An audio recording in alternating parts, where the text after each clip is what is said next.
नमस्कार बच्चों, आज हम हिंदी विषय में विराम चिन्ह के बारे में पढ़ेंगे। अधिगम प्रतिफल। विराम चिन्ह के बारे में पढ़ने के पश्चात आप भाषा में विराम चिन्ह के महत्व को समझेंगे, भाषा के शुद्ध व सही रूप की पहचान करने में सक्षम हो जाएंगे। विराम चिन्हों का प्रयोग कर अपने विचारों को हाव भाव के साथ अभिव्यक्त करना सीख पाएंगे। बच्चों, अब इन चित्रों को ध्यान से देखो। पहले के नीचे लिखा है रोको मत जाने दो और दूसरे के नीचे लिखा है रोको मत जाने दो। बच्चों, दोनों वाक्यों में बहुत अंतर है और यह अंतर बोलते समय अलग अलग जगह पर रुकने से आया है। लिखते समय जब हमें ऐसे रुकना या विराम या ठहराव दिखाना होता है तो हम कुछ निश्चित चिन्हों का प्रयोग करते हैं। इन चिन्हों के प्रयोग से भावों को स्पष्टता से समझा जा सकता है। भाषा के लिखित रूप में विराम देने के लिए कुछ विशेष चिन्ह निर्धारित किए गए हैं। इन चिन्हों को ही विराम चिन्ह कहते हैं। इनके प्रयोग से हम भाषा के शुद्ध व सही रूप को समझ सकते हैं और अपने विचारों को सरलता से सही अर्थ में दूसरों तक पहुंचा सकते हैं। आइए कुछ विराम चिन्हों के बारे में जानें। सबसे पहले है पूर्ण विराम। पूर्ण का अर्थ है पूरा और विराम का अर्थ है रुकना, पूरी तरह से रुकना।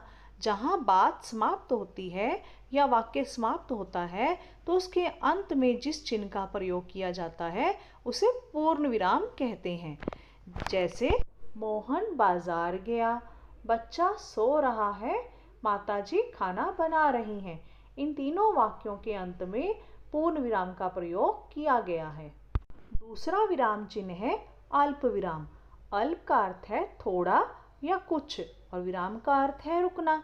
जहाँ वाक्य में पढ़ते या लिखते समय कुछ देर रुकना दिखाना हो या ठहराव दिखाना हो तो जिस चिन्ह का प्रयोग किया जाता है उसे अल्प विराम कहते हैं। जैसे राधा, मोहन और सोहन आए हैं, मेरे पास पेंसिल, पेन और कागज है। तीसरा विराम चिन्ह है प्रश्नवाचक चिन्ह। इस चिन्ह का प्रयोग प्रश्न पूछने के लिए किया जाता है।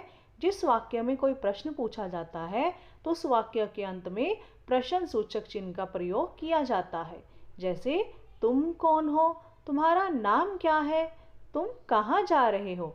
इन तीनों वाक्यों में प्रश्न पूछा गया है तो इसलिए इनके अंत में प्रश्न सूचक चिन्ह का प्रयोग किया जाएगा। आगे है बच्चों योजक चिन्ह। योजक का अर्थ होता है जोड़ना। दो शब्दों को जोड़ने या उनमें आपसी संबंध दिखाने के लिए इस चिन्ह का प्रयोग किया जाता है। जैसे वह दिन रात मेहनत कर रहा है तो यहाँ दिन और रात के बीच में योजक चिन्ह लगाया गया है क्योंकि दिन और रात दोनों शब्द आपस में जुड़े हुए हैं। तुम मेरे पीछे पीछे क्यों चल रहे हो, यहाँ वहाँ मत घूमो, इधर उधर मत बैठो, ठंडी ठंडी हवा चल रही है। तो बच्चों, यहाँ दो शब्दों को आपस में जोड़ने के लिए और उनमें आपसी संबंध दिखाने के लिए योजक चिन्ह का प्रयोग किया जाएगा।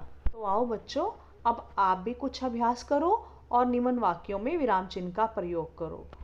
तुम क्या करते हो, यहाँ प्रश्न पूछा गया है तो क्या आएगा, प्रश्न सूचक चिन्ह। सीता, गीता और रजनी सहेलियाँ हैं तो यहाँ सीता और गीता में कुछ विराम चिन्ह दिखाने के लिए अल्प विराम का प्रयोग किया जाएगा और वाक्य के अंत में पूर्ण विराम का प्रयोग किया जाएगा। हमें माता पिता की सेवा करनी चाहिए तो माता पिता शब्द के बीच में योजक चिन्ह का प्रयोग किया जाएगा और वाक्य के अंत में कौन सा चिन्ह आएगा, पूर्ण विराम। वह पत्र लिख रहा है, वाक्य के अंत में क्या आएगा, पूर्ण विराम। हाँ, तुम अंदर आ सकते हो तो हाँ के बाद कुछ विराम दिखाने के लिए अल्प विराम का प्रयोग किया जाएगा और वाक्य के अंत में पूर्ण विराम का प्रयोग किया जाएगा। तो आशा है बच्चों, अब आपको इन चारों विराम चिन्हों का प्रयोग करना अच्छी तरह से आ गया होगा। तो आगे से आप भी अपनी भाषा में इन विराम चिन्हों का ध्यान से प्रयोग करें। धन्यवाद।